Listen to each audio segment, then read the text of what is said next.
Electric బస్సుల నిర్వహణను ప్రైవేటీకరించడాన్ని APSRTC ఉద్యోగులు తీవ్రంగా వ్యతిరేకిస్తున్నారు. ఈ అంశంతో పాటు పీఆర్సీ, డీఏ బకాయిలు లాంటి ఇతర సమస్యల్ని పరిష్కరించాలని డిమాండ్ చేస్తున్నారు. దీంతో ప్రభుత్వం ఎలాంటి నిర్ణయం తీసుకుంటుంది అనేది ఆసక్తికరంగా మారింది. ఎలక్ట్రిక్ బస్సుల ప్రైవేటీకరణను వ్యతిరేకిస్తున్న ఏపీఎస్ఆర్టీసీ జేఏసీతో చర్చలకు ప్రభుత్వం ముందుకొచ్చింది. అయితే రవాణా శాఖ స్పెషల్ చీఫ్ సెక్రటరీ అందుబాటులో లేకపోవడంతో నిన్న ఒక సమావేశం వాయిదా వేశారు. ఈ నెల 6న తిరిగి సమావేశం నిర్వహించాలని నిర్ణయించారు.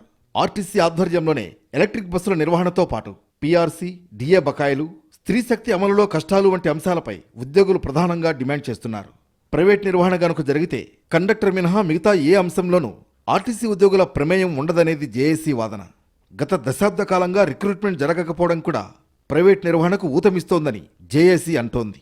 విద్యుత్ బస్సులు ప్రైవేటు వ్యక్తుల ద్వారాగా ఏదో పెనాకిల్ని కంపెనీ లేదా వేరే కంపెనీల ద్వారా తీసుకోవటం వల్ల మరి ప్రజల్లో కానీ సిబ్బందిలో కానీ ప్రైవేటైజ్ అయిన పరిస్థితి ఏదైతే ఉత్పన్నం అవుతుందో దాన్ని నివారించి ఏపీఎస్ఆర్టీసీ విద్యుత్ బస్సులు కొనాలి లేదా ప్రభుత్వ సహకారంతో కొనాలనేదే ఇవాళ ప్రధానమైన డిమాండ్స్తో మేము ముందుకు వెళ్ళడం జరిగింది. అందులో భాగంగా మీకు తెలిసిందే, మరి స్త్రీ శక్తి వచ్చిన తర్వాత ఇవాళ దాదాపు 10 లక్షల మంది ప్రయాణికులు ఏదైతే పెరిగి ఉన్నారో దానికి తగ్గ బస్సుల సంఖ్య పెంచండి, ప్రజలకు ఇబ్బంది ఉండదు, సంస్థకి ఇబ్బంది ఉండదు అనేది. ఉద్యమ కార్యాచరణ మొదలుపెట్టి ఇప్పుడు 2వ దశకు చేరిన తర్వాత ఆర్టీసీ ఉన్నతాధికారులు సమీక్షతో కూడిన చర్చకు ప్రతిపాదించడం పలు ప్రశ్నలకు తావిస్తోంది.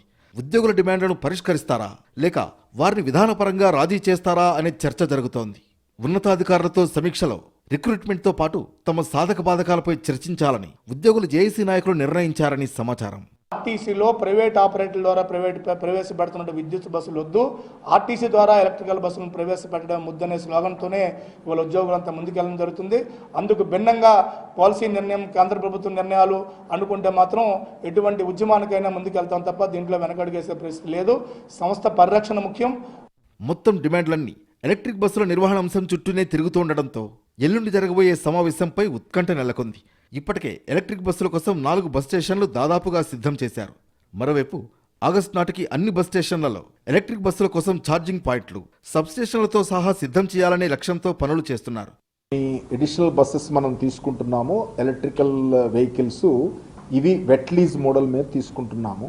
అంటే బేసిక్గా మనం గ్రాస్ కాంట్రాక్ట్ మీద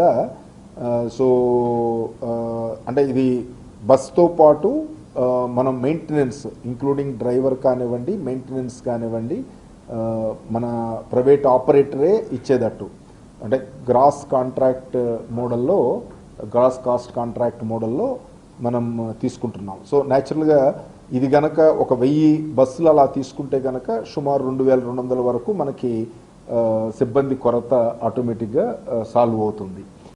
విద్యాధరపురం లాంటి బస్ స్టేషన్లు ఎత్తిపెంచాలనే కారణంగా కొంత ఆలస్యమైన యుద్ధ ప్రాతిపదికన పనులు సాగిస్తున్నారు. ప్రైవేటుకు నిర్వహణ ఇవ్వకూడదనే ఉద్యోగులు